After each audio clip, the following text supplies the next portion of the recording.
कार्बनिक अणु हैं जिसके हम NMR स्पेक्ट्रम की व्याख्या पढ़ेंगे। जैसे सबसे पहले एथिल ब्रोमाइड, जिसके बारे में पढ़ चुके हैं। एथिल ब्रोमाइड में CH3CH2Br, इसमें 2 प्रकार के प्रोटॉन हैं, इसलिए संकेत कितने मिलेंगे? 2 प्रकार के प्रोटॉन के होने के कारण इसमें 2 संकेत प्राप्त होते हैं। एक संकेत मेथिल के समूह के कारण और दूसरा संकेत मेथिलीन समूह के कारण प्राप्त होता है। तो इसके प्रोटॉनों के बेस पर अगर अनुपात की बात करें तो क्या आएगा? 3:2। तो इसके संकेतों क्षेत्रफलों का अनुपात या फिर प्रोटॉन के बेसिस पर जो अगर अनुपात बात करें तो वो होता है 3:2।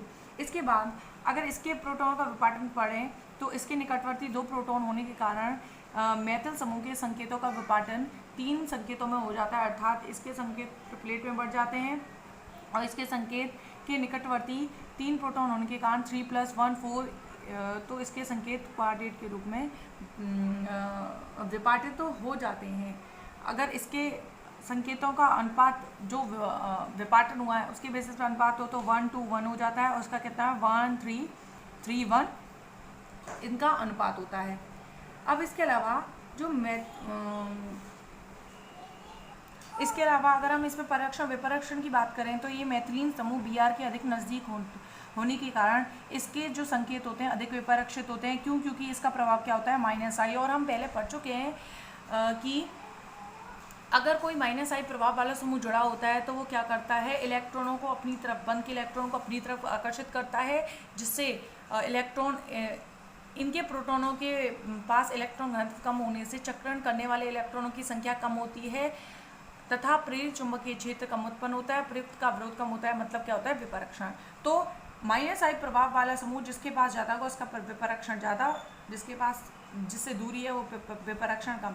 तो इसके संकेत अधिक उच्च डेल की ओर और निम्न क्षेत्र के विस्थापित होंगे इसके कम। इसके बाद next CH3CH double bond O, क्या नाम है इसका? एसिटाल्डिहाइड। अब इस एसिटाल्डिहाइड में हम वही देखेंगे जिस तरह से इसमें संकेत देखे थे। ये जो यौगिक होता है एसिटाल्डिहाइड में 2 प्रकार के प्रोटॉन उपस्थित होते हैं, 3 प्रोटॉन CH3 के और 1 प्रोटॉन CH का। इसलिए इसमें 2 संकेत प्राप्त होते हैं, एक CH3 के कारण और एक CH के कारण। इस CH3 के निकटवर्ती कार्बन पर 1 प्रोटॉन उपस्थित है, अतः इसके NMR संकेत N+1 फॉर्मूले से 2 शिखरों में विभाजित हो जाते हैं, 1 and 1। इसके निकटवर्ती कार्बन पर 3 प्रोटॉन उपस्थित हैं, अतः इसके संकेत 1 2 3 4 4 शिखरों में विभाजित हो जाते हैं, अर्थात क्वाड्रेट के रूप में प्राप्त होते हैं। इसका अनुपात 1:1 होता है और इनका अनुपात 1:3:1 प्राप्त होता है। इसके अलावा अगर हम बात करें तो CH3 ग्रुप के प्रोटॉन का विपरीक्षण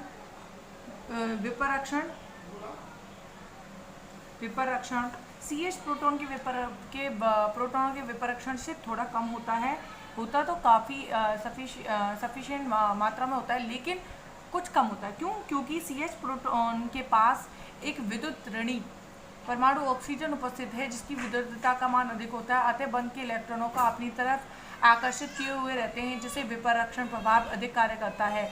जबकि CH3 प्रोटॉन ऑक्सीजन से थोड़ा दूर होने के कारण कम विद्युत ऋणी परमाणु के से थोड़ा दूर उपस्थित होते हैं और इन पर विपरीक्षण प्रभाव थोड़ा कम कार्य करता है। इसीलिए इसके प्रोटॉन का संकेत अधिक विपरीक्षित होने के कारण अधिक निम्न क्षेत्र की ओर अर्थात उच्च डेल की ओर विस्थापित होते हैं, इसकी तुलना में थोड़े कम होते हैं। इसके बाद नेक्स्ट एग्जाम्पल है 1,1,2 डाइब्रोमोएथेन, 1,1,2 ट्राई ब्रोमोएथेन। इसकी स्ट्रक्चर होती है CH2 Br और यहाँ पर भी Br। इसमें क्या है 1 1 1 और 2, दो ब्रोमीन 1 पर एक ब्रोमीन 2 पर, तो 1 1 2 ट्राई ब्रोमोएथेन। अब इसमें अगर हम संकेतों की और पररक्षण विपरक्षण की बात करें तो इसमें दो प्रकार के प्रोटॉन उपस्थित हैं, इसीलिए इनके कारण कुल दो संकेत प्राप्त होते हैं। एक संकेत CH प्रोटॉन के कारण तथा दूसरा संकेत CH2 प्रोटॉन के कारण प्राप्त होता है। तो हमने एक एक संकेत बना दिया। CH प्रोटॉन के निकटवर्ती कार्बन पर दो प्रोटॉन उपस्थित होते हैं, अतः N+1 फॉर्मूले से इसका संकेत 3 शिखरों में विभाजित हो जाता है, जबकि CH2 प्रोटॉन के निकटवर्ती कार्बन पर एक प्रोटॉन उपस्थित होता है, इसलिए इसका संकेत 2 शिखरों में विभाजित हो जाता है। इसका अनुपात 1:2:1 होता है, जबकि इसका अनुपात 1:1 होता है। यहाँ तक हमने संकेतों का विपाटन वगैरह सब पढ़ लिया। इसके बाद अगर हम बात करें कि पररक्षण और विपरक्षण प्रभाव किस पर ज़्यादा कार्य करेगा, तो पररक्षण विपरक्षण की बात की जाए तो कौन से प्रोटॉनों का पररक्षण अधिक होगा, कौन से प्रोटॉनों का विपरक्षण अधिक होगा। तो इस CH इन प्रोटॉनों के पास दो विद्युत ऋणी अर्थात -I प्रभाव वाले समूह हैं, जबकि इसके पास केवल एक है, अर्थात ये इलेक्ट्रॉनों को अधिक अपनी तरफ आकर्षित करेंगे, जिससे प्रोटॉनों के आसपास इलेक्ट्रॉन घनत्व कम होने से चक्रण करने वाले इलेक्ट्रॉनों की संख्या घटेगी। कुल मिलाकर -I प्रभाव से क्या होगा, विपरक्षण। इस प्रोटॉन का विपरक्षण अधिक होगा, इस प्रोटॉन का विपरक्षण कम होगा, क्योंकि इसके पास केवल एक -I प्रभाव वाले समूह है, जबकि इसके पास दो -I प्रभाव वाले समूह होते हैं। इसके बाद नेक्स्ट है एथेनॉल, CH3CH2Br। इसकी बात करें तो एक संकेत इसके कारण, एक संकेत इसके कारण, एक संकेत इसके कारण, लेकिन इन संकेतों का विपाटन होगा। इसके निकटवर्ती एक प्रोटॉन दो प्रोटॉन हैं, तो 2 + 1 = 3। इसका 3 संकेतों में विपाटन हो जाएगा। इसकी बात करें तो इसके पास इधर भी प्रोटॉन, इधर भी प्रोटॉन, तो फॉर्मूला लगेगा N+1, जो कि पढ़ा दिया है M+1। तो इसकी बेसिस पर 3 + 1 और यहाँ पर 1, यहाँ पर एक है 1 + 1, तो 8। तो कितने में बटेगा, मल्टीप्लेट कुछ इस तरह।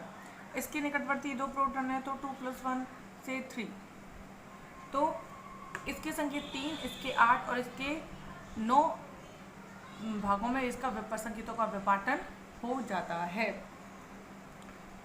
ये तो नॉर्मल कंडीशन की बात हो गई, लेकिन अब दो टर्म में, एक है रासायनिक विनिमय होना और दूसरा है रासायनिक विनिमय न होना। तो इन दोनों का प्रभाव इस पर पड़ता क्या है। अगर रासायनिक विनिमय की घटना नहीं होती, रासायनिक विनिमय की घटना नहीं होने का मतलब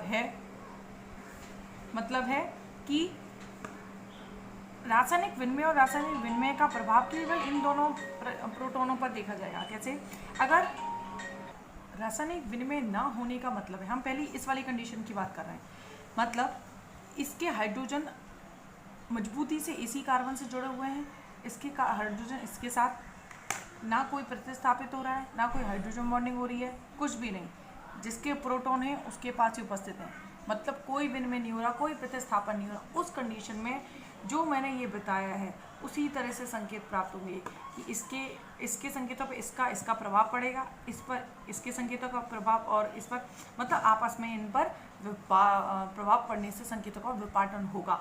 लेकिन अगर रासायनिक विनिमय उपस्थित है, तो रासायनिक विनिमय उपस्थित होने की कंडीशन में क्या होगा, यह माना जाता है कि प्रोटॉन पूर्ण रूप से एक ही वन से नहीं जुड़े हैं, कुछ प्रतिस्थापित होने की संभावना, विनिमय हो रहा है, विनिमय शब्द से क्लियर है कि विनिमय हो रहा है उनमें।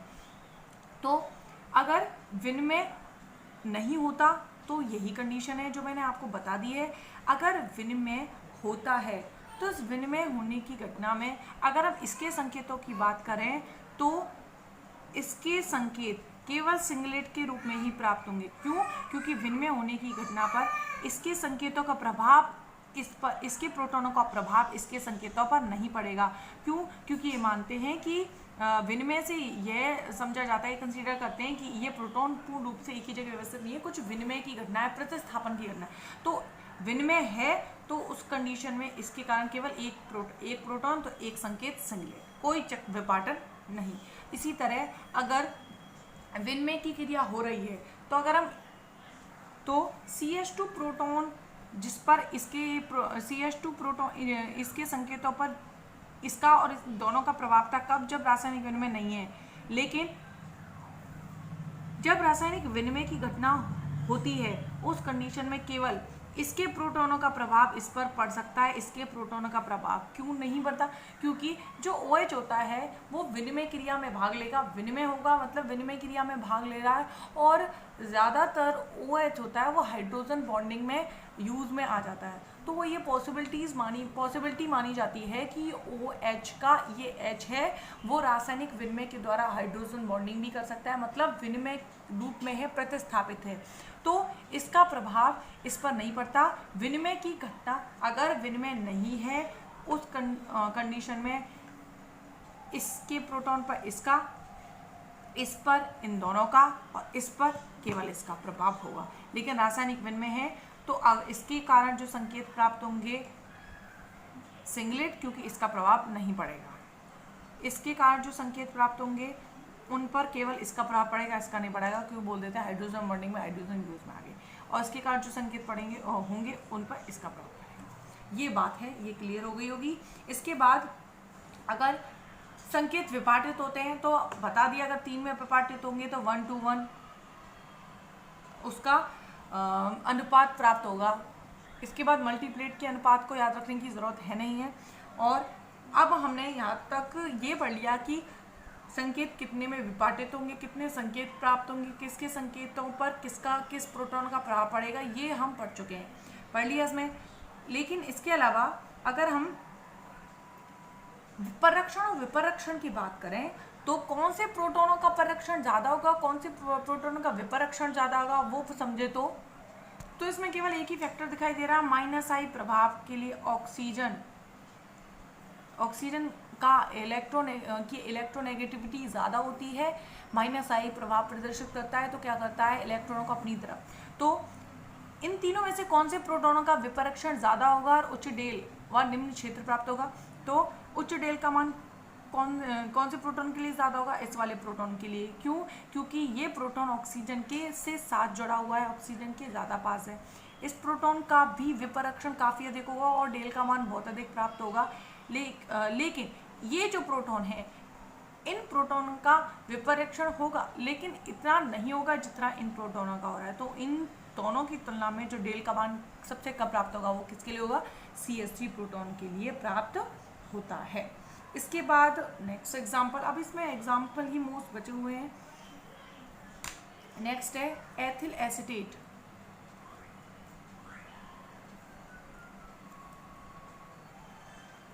ये हो गया एथिल एसीटेट।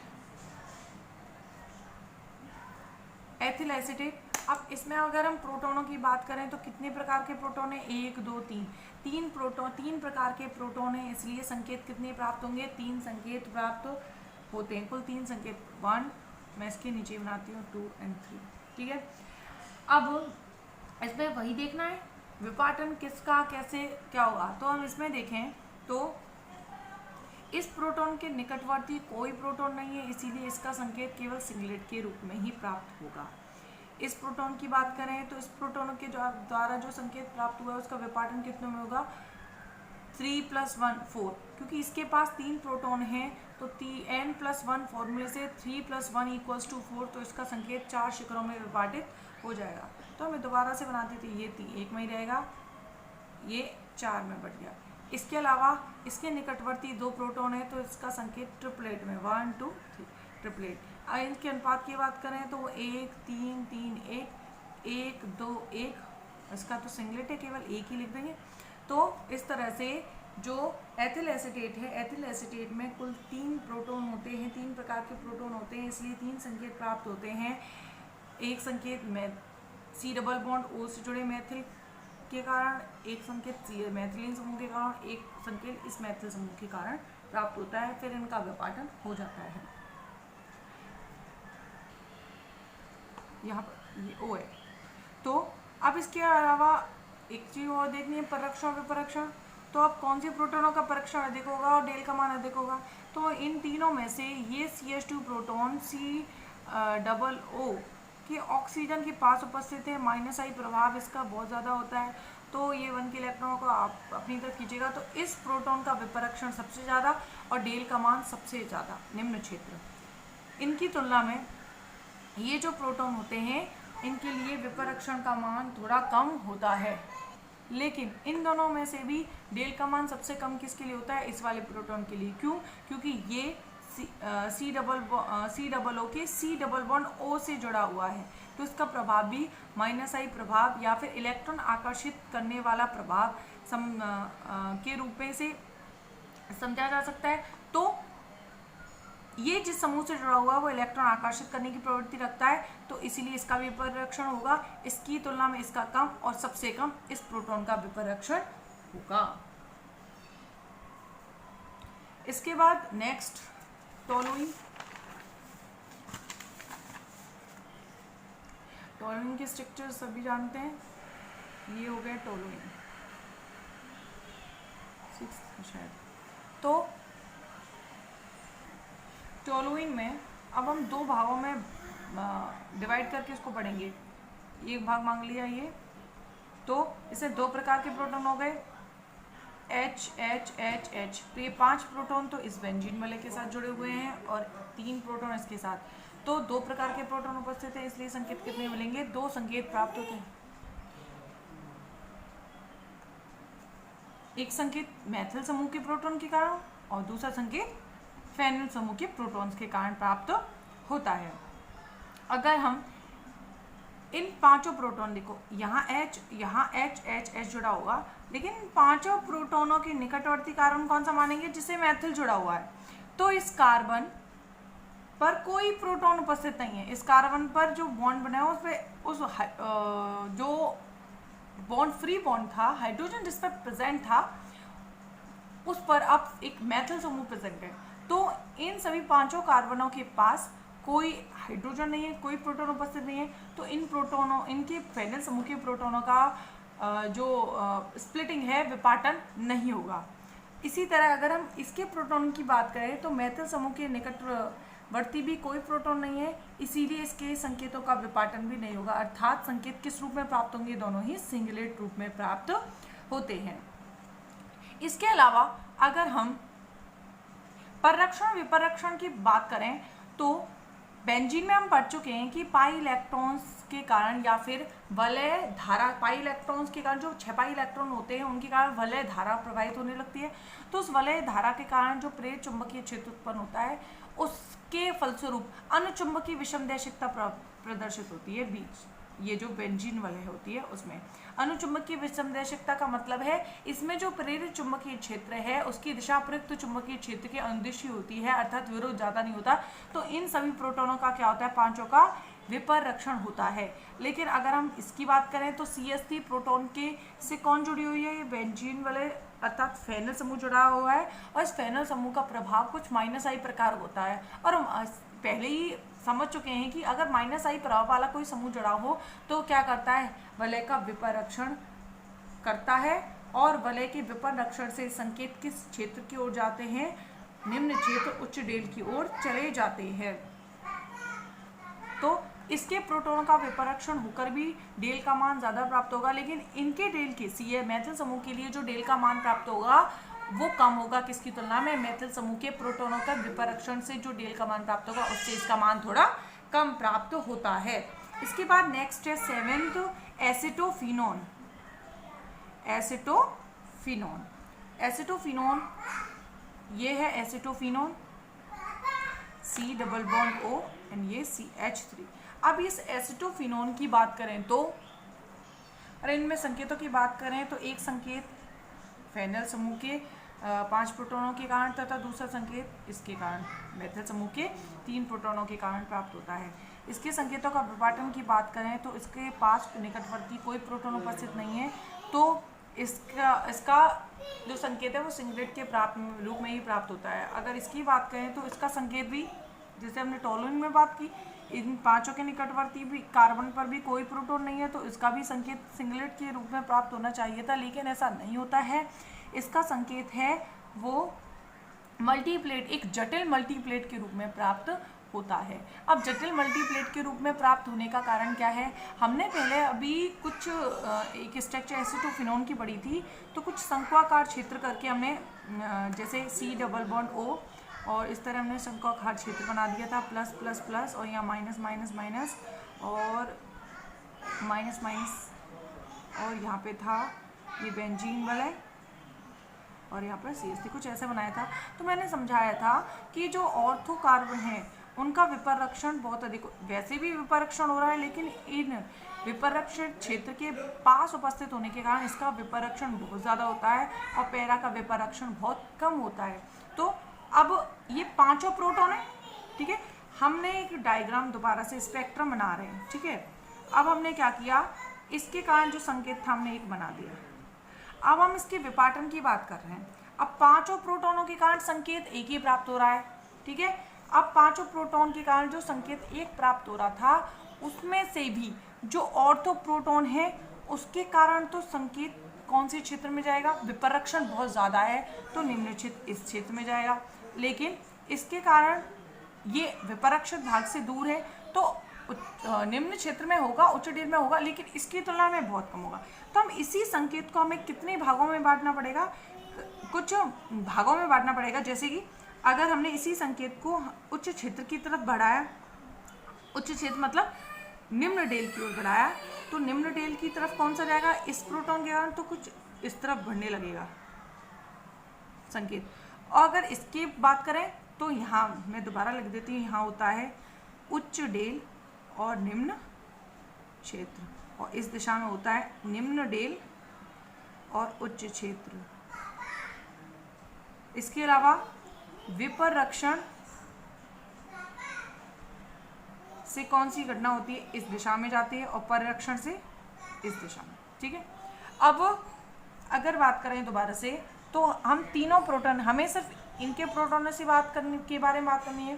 तो ये जो ऑर्थो स्थिति पर उपस्थित प्रोटॉन हैं वो परिरक्षित भाग के पास होने के कारण इन पर अतिरिक्त परिरक्षण लगता है और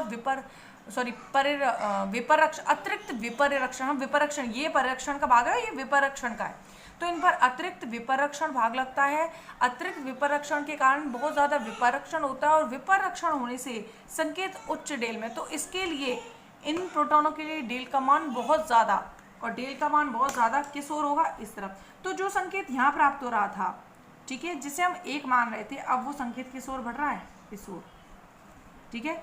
इसके विपरीत अब मेटा की बात करें, मेटा की बात करेंगे, इसके दो प्रोटॉनों के कारण हमने क्या कर दिया, उच्च डेल की ओर बढ़ा दिया। अब यही संकेत इस पैरा के कारण, क्योंकि इसके लिए डेल का मान बहुत कम था, इस ओर कर दिया, और बीच में मेटा के कारण, ठीक है।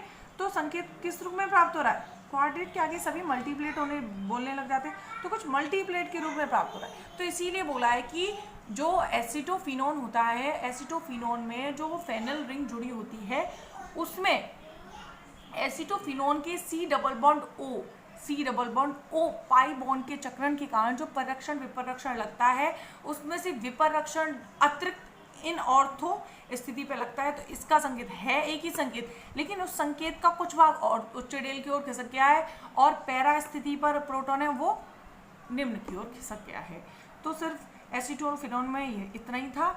और इसके अलावा अगर हम कार्बोनिल समूह की बात करें तो ये कार्बोनिल समूह का प्रभाव कैसा है, वही इलेक्ट्रॉन खींचने का, इलेक्ट्रॉन लेने का -I प्रभाव है। तो ये -I प्रभाव के कारण विपरक्षण होगा, तो ये प्रोटॉन भी विपरक्षित हो जाएंगे और इसके कारण जो संकेत होगा वो भी उच्च डेल में प्राप्त होगा। इसके लिए डेल का मान भी अधिक होता है, लेकिन इनके लिए जो डेल का मान होता है वो इसकी तुलना में थोड़ा कम हो जाता है। बस यहाँ पे कंप्लीट हो गई ये video. NMR spectroscopy complete, unit complete. इसके अलावा कुछ मैंने नोट्स में तुम्हें एग्जाम्पल दिए हैं, वो एग्जाम्स में अभी तक तो आए नहीं, लेकिन उनके लिए सारी वैल्यूज़ को याद करना पड़ेगा। जैसे कि अगर यूवी स्पेक्ट्रम में संकेत इतने पे प्राप्त होता है, IR में इतने पे प्राप्त होता है, NMR में इतने पे प्राप्त होता है, तो कौन सा प्रोडक्ट, कौन सा ऑर्गेनिक कंपाउंड है, तो उसके लिए हमें पता होना पड़ेगा कि ऑक्सीजन होगा तो संकेत कहाँ पर प्राप्त होगा। तो बहुत ईजी नहीं होता है, उसकी बेसिस पे निकाला, फिर भी मैंने 2 एग्जाम्पल दिए हुए हैं। यहाँ पे यूनिट कंप्लीट।